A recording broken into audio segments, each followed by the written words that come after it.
7 बजे से जब मतदाता मतदान केंद्रों पर पहुंच रहे हैं। न्यूज़ 11 भारत तमाम तस्वीरें आप तक पहुंचा रहा है। हमारी संवाददाता भावना हमारे साथ हजारीबाग से जुड़ चुकी है। भावना, आज सुबह से ही मतदाता मतदान केंद्रों पर पहुंच रहे हैं, निष्कर्ष निकलकर सामने आ रहा, रिजल्ट दिख रहा है सामने, बम्पर वोटिंग हो रही है, करीब 53% वोटिंग हो चुकी है। फिलहाल तस्वीरें क्या देखने को मिल रही है? आखिरी घंटा चल रहा है, मतदाताओं की क्या कतार लंबी है?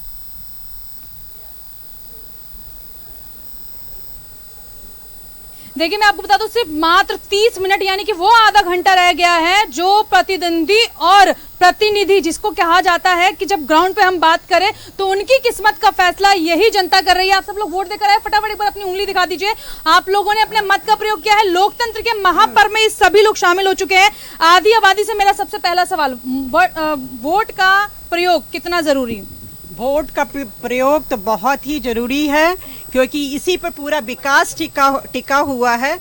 अगर एक एक वोट बहुत कीमती है, मैं तो ये हर जनता से गुजारिश करूंगी अपना मतदान करें और इसका महत्व को समझे और देश को आगे बढ़ाए और खुद को भी आगे बढ़ाए। हजारीबाग में मत देना जनता की कितनी उम्मीदों को पूरा करना है, क्योंकि हजारीबाग में कई ऐसे मुद्दे हैं जिसको लेकर जनता चाहती है कि भविष्य में जो प्रतिनिधि आए वो काम करे। जरूर काम करेगी। अभी जो हमारे प्रतिनिधि हैं, प्रत्याशी हैं, वो तो बहुत ही यहाँ के विधायक भी रह चुके हैं और वो यहाँ के बेटा भी हैं, भाई भी हैं। मोदी जी पे कितना भरोसा? पूरा भरोसा है। अच्छा, आपसे एक सवाल है, आप 18 साल की हो चुकी है, आगे आइए, तस्वीरें मैं आपको दिखाऊं। वोट देकर आई है, वोट कास्ट किया है और अपने मत का प्रयोग किया है, वोट देकर आई हैं। सबसे पहले बताइए क्या मुद्दे दिमाग में रखे? मेरे को एक्चुअली था कि हमेशा एक ऐसे इंसान गवर्नमेंट को वोट करे जो हम लोग के सारे उम्मीदों को पूरा करे। तो वोट देना इज़ वेरी इंपॉर्टेंट, क्योंकि हम लोग का एक राइट है, हम लोग का सिटीजनशिप इससे पता चलता है। हम लोग का जो डेमोक्रेसी का जो राइट हम लोग को मिला है वो हम लोग उसको कर पा रहे हैं। अच्छा, मम्मी पापा ने बताया था कि वोट देना जरूरी है या पहले से प्रिपरेशन थी कि 18 साल का होना है और वोटर ID कार्ड बनना है तो मुझे मेरे वोट का इस्तेमाल करना? नहीं, पहले से प्रिपरेशन था, वेट था कि 18 हो जाए और जल्दी से अपना वोट दे सके ताकि अपने गवर्नमेंट को खुद से चूज कर सके। सर, अगर एक वोट ना दिया जाए तो क्या होगा?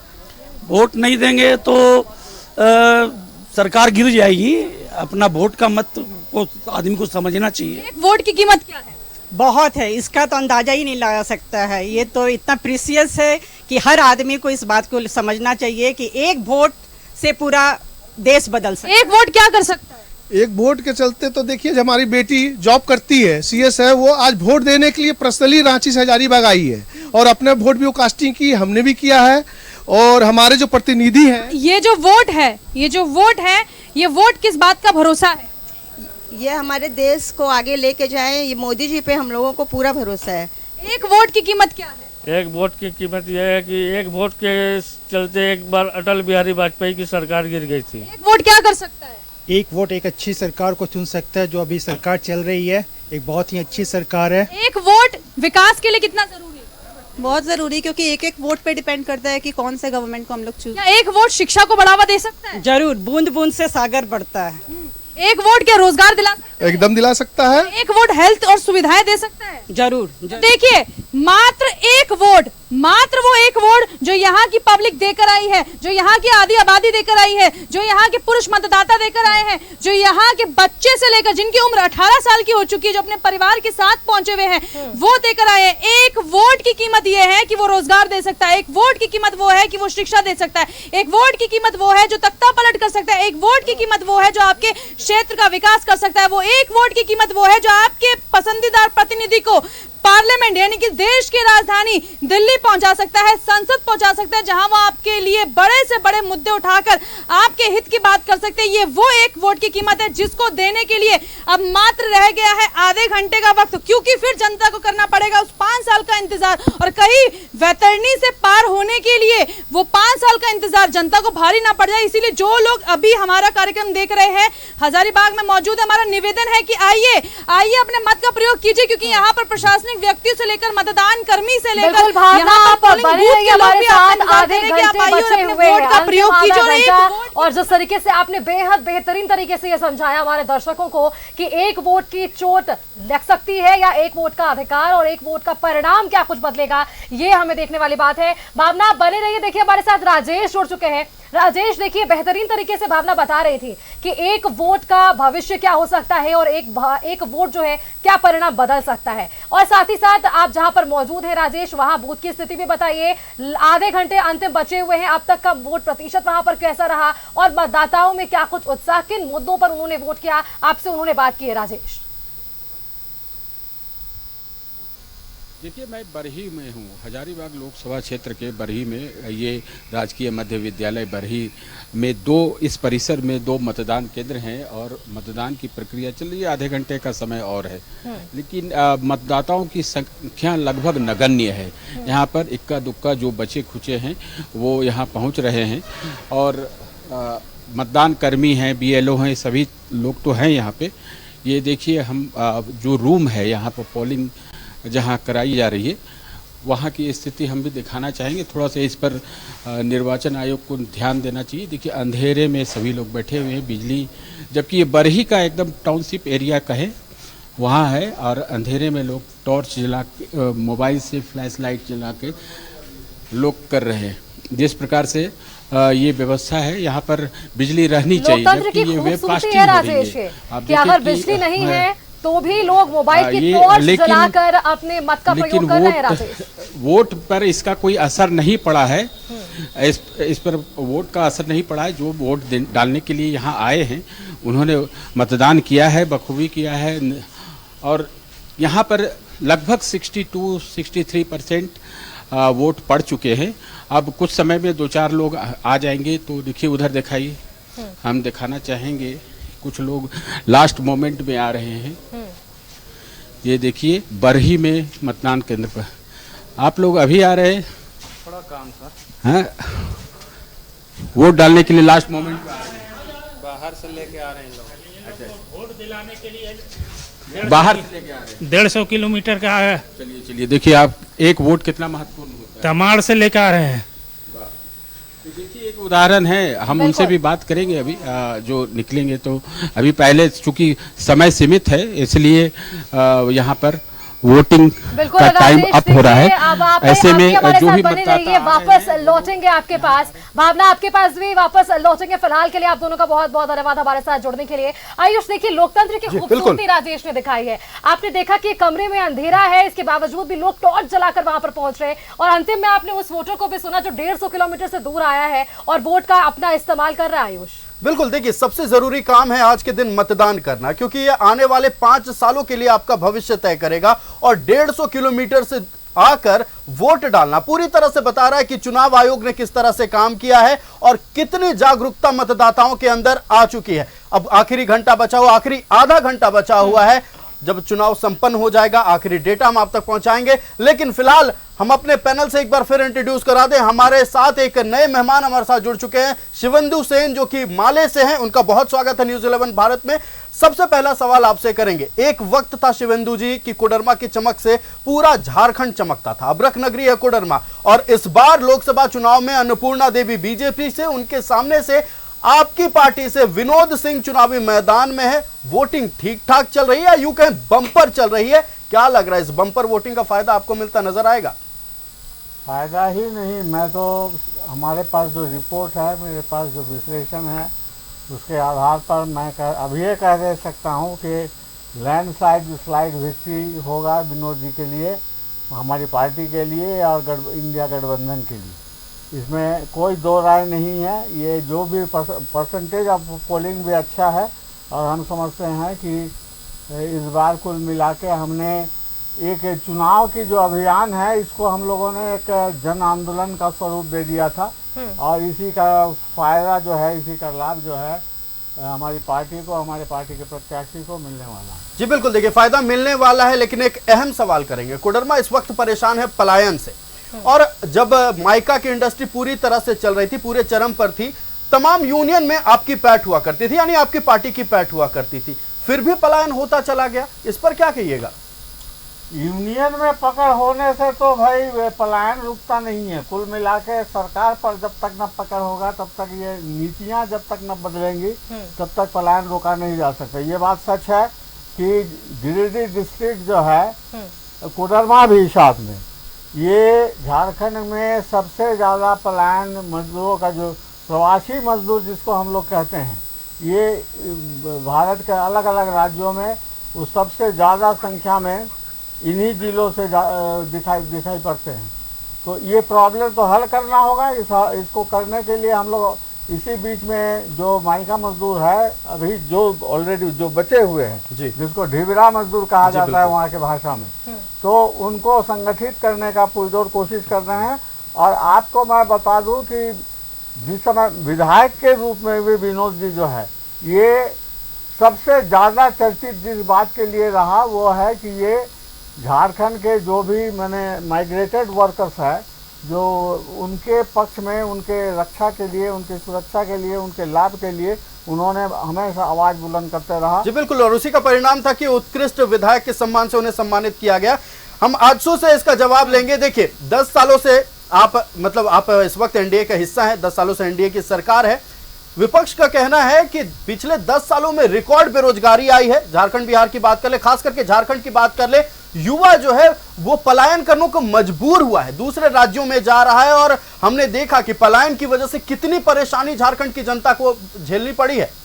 देखिए, सरकार जो इंडी गठबंधन की जो सरकार बनी, ये सरकार जब बनी थी तो इन्होंने सबसे पहले बात कहा था कि हम जैसे आएंगे पहले कैबिनेट में स्थानीय नीति को क्लियर करेंगे, नियोजन नीति को क्लियर करेंगे। ये चीज को अगर ये क्लियर नहीं करेंगे तो जैसे बोलते हैं कि मैं 5 लाख नौकरी दूंगा, 5 लाख नौकरी किस आधार पर आप दीजिएगा भैया? आप जो आप नियोजन नीति, ये बात तो प्रधानमंत्री नरेंद्र मोदी ने भी 2014 में कहा था कि 2 करोड़ नौकरियां देंगे। स्थानीय नीति है, नियोजन नीति है, उसको आपने क्लियर नहीं किया। भाषा के विवाद पर इतना आंदोलन हुआ, सरकार ने एक नहीं सुना, युवाओं के भविष्य को खराब कर दिया। आज एक नई पार्टी के रूप में जो युवा पढ़ाई लिखाई करने वाले युवा थे, जो कल आईएएस आईपीएस बनते, जो कल डॉक्टर इंजीनियर बनते, उन युवाओं को इस सरकार ने आंदोलन के लिए इतना मजबूर किया कि अब वो पढ़ाई लिखाई छोड़कर राजनीति के तरफ चले गए। हमारे सहयोगी है, इनसे एक बार जवाब लेना चाहिए, क्योंकि देखिए इन्होंने साफ तौर पर यह सवाल कहा कि यदि आप मौका नहीं दीजिएगा तो विकास कैसे होगा। पहली चीज। दूसरी चीज, मेरा आपसे यह सवाल रहेगा कि पिछले दिनों देखिए प्रधानमंत्री यहाँ पर पहुंचते हैं और उनके भाषण की शुरुआत ही होती है कि झारखंड यानी कि वो भ्रष्टाचार भ्रष्टाचार भ्रष्टाचार। जी सुष्मिता जी, जब वहाँ घाटशिला में गए थे माननीय प्रधानमंत्री जी, मैं पहले भी बोल चुका हूँ, तो उनकी क्या दायित्व होनी चाहिए थी। वहाँ जो 2014 के बाद जो उनकी नीतियों के कारण, गलत नीतियों के कारण 4 फैक्ट्रियां बंद हुई, हिंदुस्तान कॉपर लिमिटेड और उसके सहायक 3 तांबा फैक्ट्री, जहां पर वो सभा कर रहे थे वहीं बगल में वो फैक्ट्री है, लेकिन उसके बारे में एक शब्द नहीं कहा। उनके प्रत्याशी बार बार 2014 से अभी तक बोलते रह गए कि ये तमाम फैक्ट्रियां चालू करवाएंगे, लेकिन उस पर एक शब्द माननीय मोदी जी नहीं कहे। यहाँ पर आए, सिंहभूम में आए, एचईसी की बात जरा सा एक क्षण भी उन्होंने उसका बात कहने की कोशिश नहीं की। तो ये विकास पुरुष कैसे कहलाएंगे? क्या विदेशों में घूमने से होगा? कितनी फैक्ट्रियां इन्होंने खोला है, हमें बता दे। कितनी डैमे बनाई है इन्होंने? आपने बात की हेमलाल जी, तो बीजेपी के नेता तो कह रहे हैं कि हम अगर हमारी सरकार फिर से बनती है, तीसरी बार हमारी सरकार बनती है, तो एचईसी के पूरे मसले का हल निकाल लेंगे एक बार में। 2014 में जब आप सत्ता संभाले, आपने अडानी को इनवाइट किया और उसको देने का कोशिश किया। भारतीय जनता पार्टी ने कोशिश किया कि एचईसी को हम उनके हाथों दे दें, लेकिन झारखंड, मैं बता देना चाहूंगा, झारखंड मुक्ति मोर्चा ने इतना कड़ा विरोध किया और साथ में हमारे बैठे हुए मजदूर संगठनों ने इतना बड़ा विरोध किया था। उसके बाद से इनका वो बुरी मंसूबा फेल हो गया, तब नहीं बेच सके। उसके बाद ये तो ऐसा सौतेला व्यवहार कर रहे हैं कि 2 सालों से वहां के वर्करों को तनख्वाह नहीं मिला है। हमने वहाँ भी जंतर मंतर में भी धरना देने का काम किया कि माननीय मोदी जी कम से कम कुछ तो बोलें, लेकिन आज तक एक शब्द नहीं बोले। और ये बोलते हैं विकसित भारत, कौन शर्म से बोलते हैं विकसित भारत। आप ज्ञान सिन्हा जी ने सवाल पूछा आपसे कि युवाओं को मौका ही नहीं मिल रहा है इसलिए विकास नहीं हो रहा है। सीधा सवाल सीधा जवाब। मेरे से सवाल किया। जी जी। देखिए, युवाओं को मौका मिलेगा कैसे? जब 2019 में जब हमने सत्ता संभाला, हमने प्रयास किया, बहुत सारे प्रयास किए, लेकिन भारतीय जनता पार्टी के लोग उसे विफल, हर कामों को विफल करने में किस तरह विफल किया, जरा ये भी बता दीजिए। आपने प्रयास किया और उसको किस तरह विफल कर दिया? सुन लीजिए। हमने स्थानीय नीति विधानसभा से पारित करके भेजा कि यदि स्थानीय नीति खतियान आधारित पर होता है तो यहाँ के एक भी युवा बेरोजगार नहीं रहेगा। यदि नियोजन नीति खतियान आधार पर बनता है तो एक भी युवा झारखंड का बेरोजगार नहीं रहेगा। लेकिन भारतीय जनता पार्टी के लोग क्या किए? भारतीय जनता पार्टी के लोग उस पर केस करवा दिए और उसे डिसॉल्व करवाए, कोर्ट तक चले गए कि ये नहीं होना चाहिए। ये यदि ये करेगा तो हम कहां जाएंगे? ये लोग तो स्थानीय मुद्दा वहां पर नहीं फंसा था। मुद्दा एक मिनट, मुद्दा उस पर नहीं फंसा था। ये इन लोगों ने जो नियम बनाया, जो 32 पर नियोजन स्थानीय नीति पर जो इन्होंने नियम बनाया, उसमें इनको करना था। इनका जो लीगल एडवाइजर थे उनको आइडिया नहीं था, या वो जानबूझकर झारखंड मुक्ति मोर्चा वाले लोग के कहने पर किए, क्योंकि आपको जो बनाना था वो 32 किसने किया? 32 के खर्चा करके स्थानीय किसने किया? हाईकोर्ट समय ये तो गंभीर आरोप लग रहे हैं आपको। अंतिम लीगल एडवाइजर, या तो आप पर आरोप लग रहे हैं कि आप जेएमएम वालों ने जानबूझकर इसे करवाया ताकि मामला फंसे, मामला फंस जाए। स्थानीय नीति पर जो आपका मुद्दा था, आप 32 का ऐसा बनाए, आपको अंतिम सर्वे के आधार पर बनाना चाहिए। आपको मालूम होना चाहिए 6-7 जगह 6-7 जिलों को विधानसभा से पास करवाया हमने। सर्वे 65 और 68 में हुआ है। आप 32 के आधार पर बनाइएगा तो उसका क्या होगा? इस पर आदरणीय प्रधानमंत्री उसका क्या होगा? बोले आप 32 के आधार पर नीति बनाए, आपको अंतिम सर्वे के आधार पर बनाना चाहिए। शिवेंदु जी भी हमारे साथ हैं। जानबूझकर ऐसी एक नीति बनाई है जिसके कारण आप ये पल्ला झाड़ने के लिए बिल्कुल लौटेंगे आपके पास, लौटेंगे। शिवेंदु जी से एक अहम सवाल कर लेते हैं। इस वक्त कोडरमा की सीट पर इनके उम्मीदवार चुनाव लड़ रहे हैं। साल दर साल हमने देखा शिवेंदु जी कि देखिए, एक वक्त था जब कांग्रेस के बाद आपकी पार्टी के नाम ली जाती थी, लेकिन साल दर साल हमने देखा कि आपकी सीटें घटती चली गई। ऐसा हुआ कि नॉर्थ इंडिया में बिल्कुल ना के बराबर सीटें बची आपकी। कारण क्या रहा? मतलब जनता इस तरह से आपको नकारती क्यों चली गई? अब ये सब सवाल तो जनता से ही पूछते तो ठीक रहा था। मेरा कहना है कि ये तथ्यगत रूप से गलत है। कुल मिला के हमारा पार्लियामेंट्री प्रेजेंस जो है पिछले 2 साल से लगातार बढ़ रहा है। पिछले बिहार के चुनाव से लेकर के झारखंड चुनाव से लेकर के ये प्रेजेंस जो है धीरे, ये तो असेंबली चुनाव की बात मैं कह रहा हूँ, असेंबली चुनाव की। पार्लियामेंट में तो हम कभी भी बहुत उल्लेखनीय स्थिति में नहीं थे। एक ही बार हमारा एक प्रतिनिधि गया था। वो कम होना बेसी होने का कोई बात नहीं है। ये बात है कि कुल मिलाकर के जो भारत में जो डिबेट इस समय खड़ा हो गया जी, वो डिबेट है कि कुल मिला के लोकतंत्र खतरे में है, संविधान खतरे में है।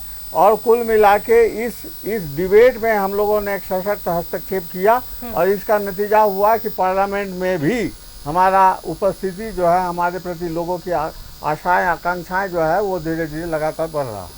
जी बिल्कुल, आपने कहा कि आकांक्षाएं आपके प्रति लोगों का बढ़ रहा है। अब देखना यह कि 4 जून को जो परिणाम आएंगे तो विनोद सिंह के पक्ष में क्या परिणाम आता है या विपरीत आता है वो अलग बात है। देखिए, आप लोग हमेशा से ये आरोप लगाते आ रहे हैं कि बीजेपी वाले बाबा साहब भीमराव अंबेडकर के संविधान को बदलना चाहते हैं। विस्तार से बताएं कि क्या संविधान में वो बदलना चाहते हैं, अगर आपको पता है तो। भाई, इसमें विस्तार से बताया कि कुल मिला के इनका जो प्रोजेक्ट है वो बात सब जान लीजिए। वो प्रोजेक्ट है कि हिंदुस्तान में एक हिंदू राष्ट्र बनाना है, ये घोषित है। ये वो प्रोजेक्ट को भी कैरी ऑन करना है और बाबा साहेब का संविधान को भी रक्षा करना है। ये एक तरह से मैंने दो मुहापन है। ये क्या बात हो गई? जवाब दे रहे ज्ञान सिन्हा जी, क्योंकि देखिए इस पर आपने सवाल पूछा।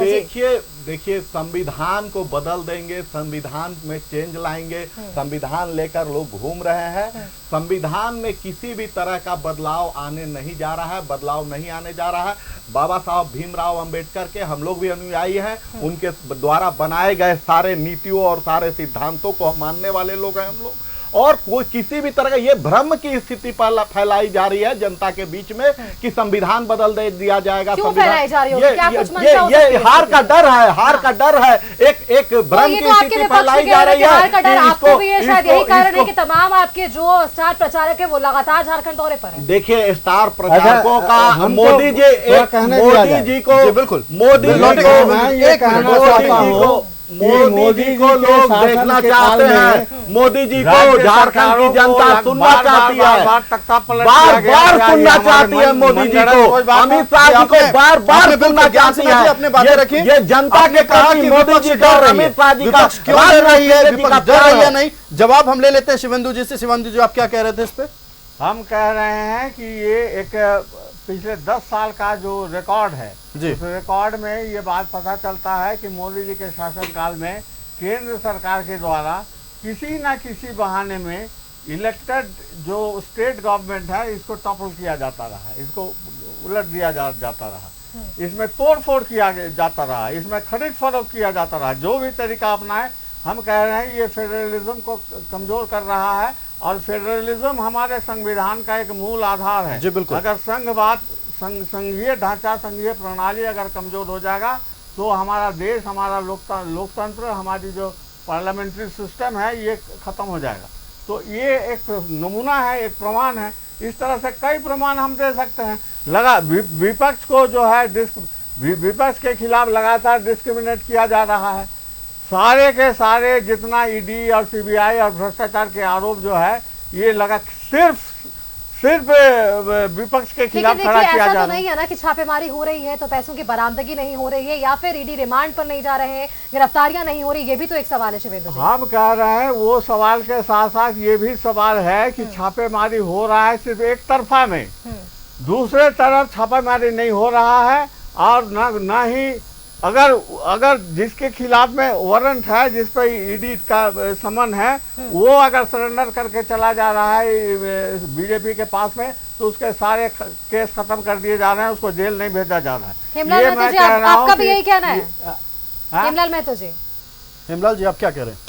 जी देखिए, ये तो सभी लोग बोल रहे हैं कि भाई एक तरफ एक आंख में सुरमा और एक आंख में काजल जी, वही वाली बात तो सदियों से चला आ रहा है। मैंने 5 साल 10 साल से चला आ रहा है कि जब आपके यहाँ जाते हैं तो धुल जाते हैं। हमारे यहाँ भाभी सीता जी थी, सीता माँ की दर्जा भी है उनको, हमारे परिवार के थी, लेकिन उनको वोट के बदले नोट के अति में डरा और धमका करके उनको बीजेपी में ले जाया गया और वहाँ बस सब खत्म हो गया। अब निशिकांत दुबे का ट्वीट बंद हो गया, अब निशिकांत दुबे का प्रवचन बंद हो गया भाभी के खिलाफ में। वही भाभी के खिलाफ में उन्होंने कहा था कि इनकी सदस्यता जानी चाहिए, इनकी सदस्यता कतई नहीं रहना चाहिए।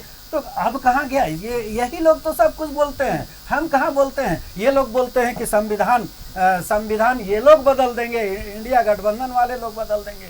मैं बताना चाहूँगा 2014 में मोहन भागवत जी ने ही खुद कहा था अपने सभा में कि मैंने जो है संविधान की ये आरक्षण की आवश्यकता नहीं है, आरक्षण खत्म होनी चाहिए। लेकिन पूरा देश हंगामा हुआ, हाहाकार हुआ, तब लोगों को बदलना पड़ा। अभी जो है सो वित्त मंत्री आदरणीय वित्त मंत्री के पति देव उन्होंने देखिए, आपने मोहन भागवत का जिक्र किया। मोहन भागवत ने तो स्पष्ट तौर पर यह कह दिया है कि न आरक्षण खत्म होगा न संविधान खतरे में है। आप किस बात की बात कर रहे हैं? आप 2014 की बात करिए ना, उनसे पूछिए कि 2014 14 से 24 आ गया। 2014 में क्या कहा था? आप अपने वोट लेने के लिए बदल रहे हैं, कोई बदलाव आया? आप वोट जब नकार रही है जनता तो आप वोट लेने के लिए बदल रहे हैं। एक बात पर रही है, एक बात पर रही है, आप बदलिए मत। आरोप अभी देखिए सुबह से जब हम भी डिबेट कर रहे हैं तो ये सवाल सामने से जरूर आ रहा है कि जनता ने नकार दिया, यही डर है, यही खौफ है इनके बीच, इस वजह से स्टार प्रचारकों का दौर और ऐसी बयानबाजियां। इनकी बातें पहले ये इन्होंने कहा कि 2014 में मोहन भागवत ने कहा था आरक्षण की आवश्यकता नहीं है, 2014 में कहे थे। उसके बाद 10 साल मोदी जी की सरकार चली, 10 साल में कोई संविधान में बदलाव। आज डर गए हैं, ये वाली बात बिल्कुल गलत है।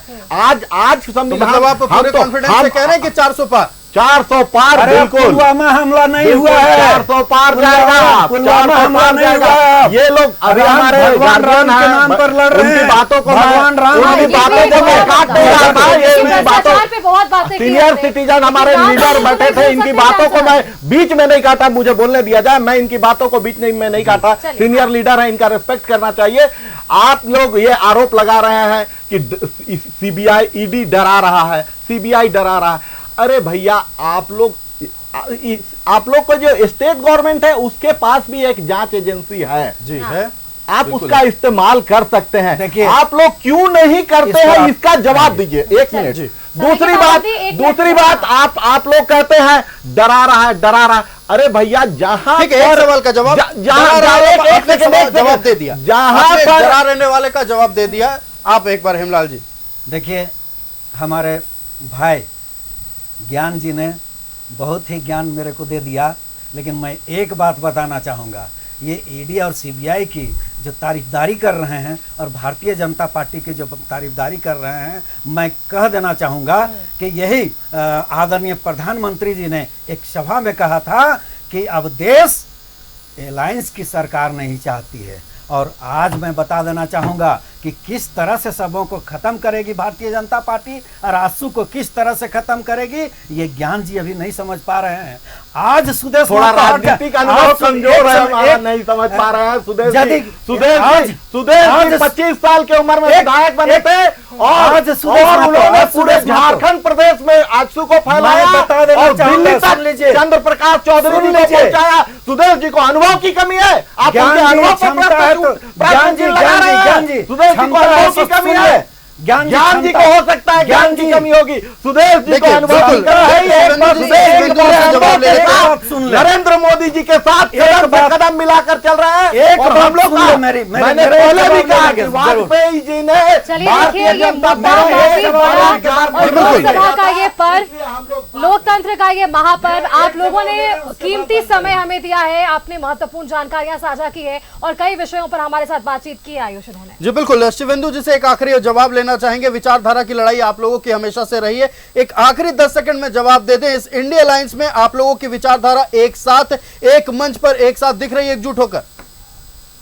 ये इसमें विचारधारा का सवाल नहीं है, ये समझिए परिस्थिति के बारे हमारा जो मूल्यांकन है, ये एक पहले ये बात समझिए कि पॉलिटिक्स में सबसे अहम सवाल जो होता है वो है कि जो एग्जिस्टिंग आज के तारीख में जो परिस्थिति है उसके बारे में आपका मूल्यांकन। आज के तारीख में आप दोनों की विचारधारा एक हो गई, नहीं में गठबंधन की है। हम काम कर रहे हैं कि आज जो एक मिनट एक आखिर आप लोगों की विचारधारा एक हो गई, कांग्रेस और आपकी विचारधारा एक हो गई? नहीं, बिल्कुल नहीं। हम तो मतलब अगर साथ लड़ रहे हैं, विचारधारा एक नहीं है, तो किस मुद्दे पर एक साथ हो गए आप लोग?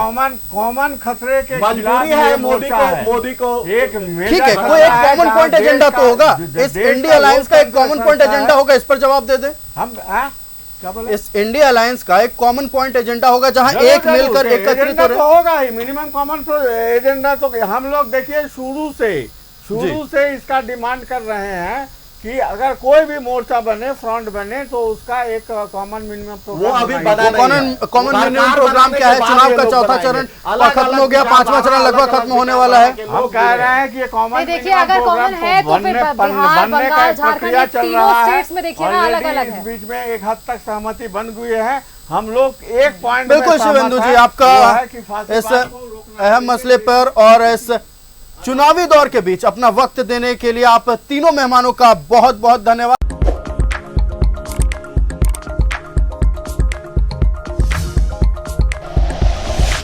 Like and share videos, subscribe करें हमारा चैनल और प्रेस करें बेल आइकॉन। News 11 भारत, सच है तो दिखेगा।